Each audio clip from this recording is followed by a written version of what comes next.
pot of beans is delicious and comforting. It celebrates flavor as much as it does nutrition. Let's make it together. You'll start first with some chopped onions. I set these aside for later.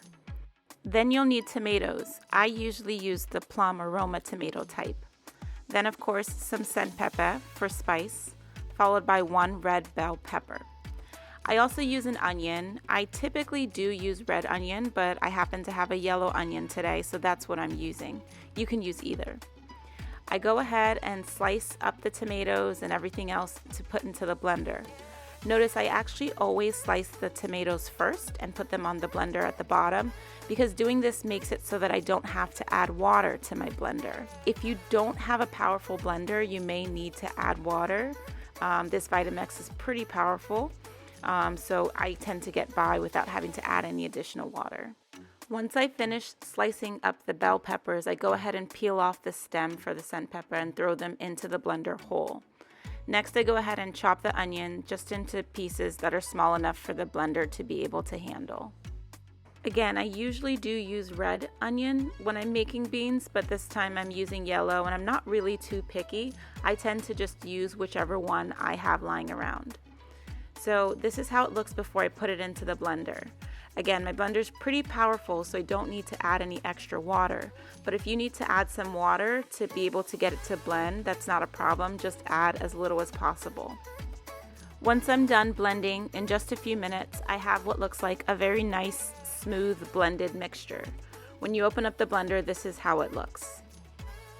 Next, I go ahead and add my beans to the pot.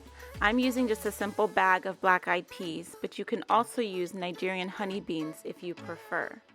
I go ahead and add them to the pot, and then I go ahead and pick out any of the little pieces that I don't like. You can do this if you prefer. Then I go ahead and rinse the beans with water briefly, and then drain them and return them to the stovetop. Next, I add 4 cups of water to the pot. Then I add 1 teaspoon of salt, followed by some adobo seasoning. The description box below will have the full detailed recipe. Then next I add those same chopped onions to the pot. I cover the pot and then let it cook for 30 minutes. After 30 minutes, I go ahead and stir and check the beans. I can see most of the water has drained. If you go ahead and test the beans by pressing it with your finger, you can see that you can now start to press it down a little. It still is pretty firm, but you at least can press the beans. This is how I know it's a good time to add my blended mixture to the pot.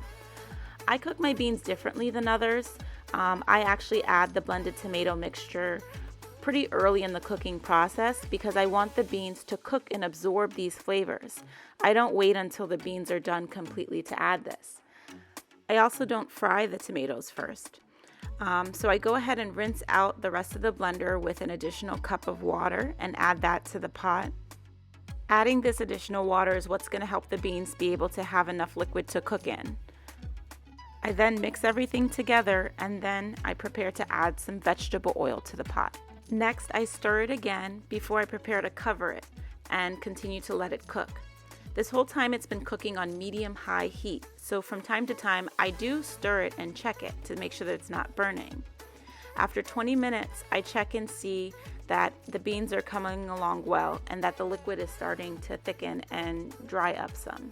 If I press the beans, I can see that it's easier to press here, but it still is firm and not completely cooked. So this is how I know I need to add some additional water. I go ahead and add 2 cups of water at this time, and then I stir everything together before preparing to add my seasoning. I keep it pretty simple. First, I add some curry powder, then I add 2 small Maggi beef cubes. I go ahead and break them up and add them to the pot. I've found that the flavor of the beans really develops best when you keep everything simple. The last thing I add is just a touch of ground crayfish. I think the taste can be sometimes overpowering, so I don't add too much of this. It is needed, however, for the flavor. Last thing I'll add is some additional salt to taste.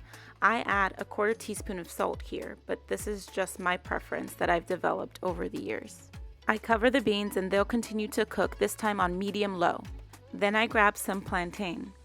You can use 2 to 3. I tend to use pretty ripe ones for the sweetness, but you actually can use ones that are less ripe as well, and it will still taste great. I bring a small pot of water to boil, and then I take these plantains and slice them into pretty large pieces. Each one I tend to slice into 4.